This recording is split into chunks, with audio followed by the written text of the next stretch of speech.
This is Ken Smith reminding you it happened today, July 31st.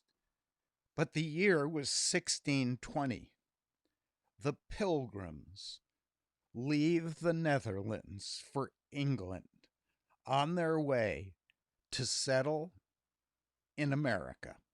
1620. It was on this day, Marquis de Lafayette, only 19 years old, was made Major General of the Continental Army during the American Revolution, 1777. It was on this day, 1813, the British invade Plattsburgh, New York, 1813. There always has to be a first day, and there was for 18-year-old Ralph Samuelson, who rode the world's first water ski in Minnesota, the year 1922. It was on this day when USA Ranger 7 unmanned lunar probe is sent to the moon. Its purpose is to discover the substance of the moon's surface in preparation for a moon landing later in the decade, 1964. It was on this day in Alabama, all Beatle products were burned due to John Lennon's anti-Jesus remark that the Beatles were even bigger than Jesus, 1966.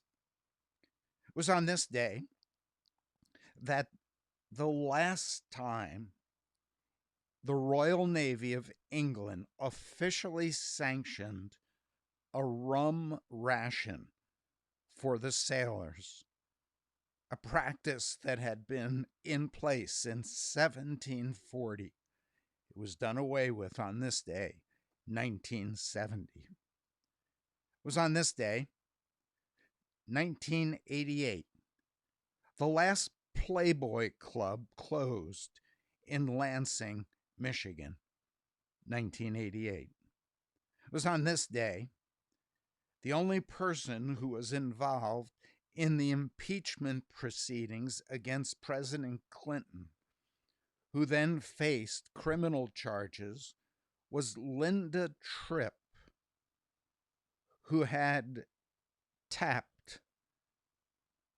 the phone and conversations with one of the women who had had an affair with Clinton, 1999.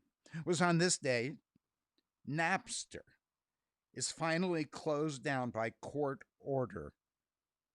Napster had grown in just 2 short years from just a few visitors and file swappers to millions of visitors who downloaded music.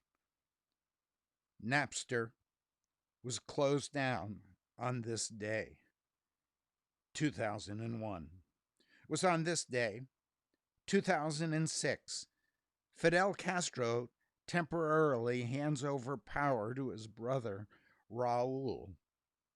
This leads to a celebration in Little Havana in Miami, where many Cuban Americans who had fled Cuba were now excited about Castro's possible ending as dictator. It was on this day, 1 year ago, 2019, that American officials announced that Osama bin Laden's son, who had orchestrated the attack on 9/11, that his son, who would be the potential successor, had been killed in a U.S. airstrike in Pakistan. That was 2019. But this is July 31st, 2020. Herman Caine, the maverick American business czar and Republican presidential candidate who campaigned for a sweeping tax reform plan called 999, died yesterday, after a month-long battle with coronavirus. He was 74.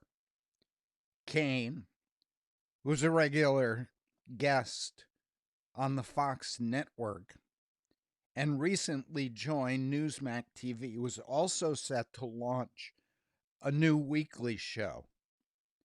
He died after being critically ill for several weeks. He'd been admitted on July 1st, 2 days after being diagnosed with COVID-19. Food insecurity for U.S. households last week reached its highest reported level since the Census Bureau started tracking that data.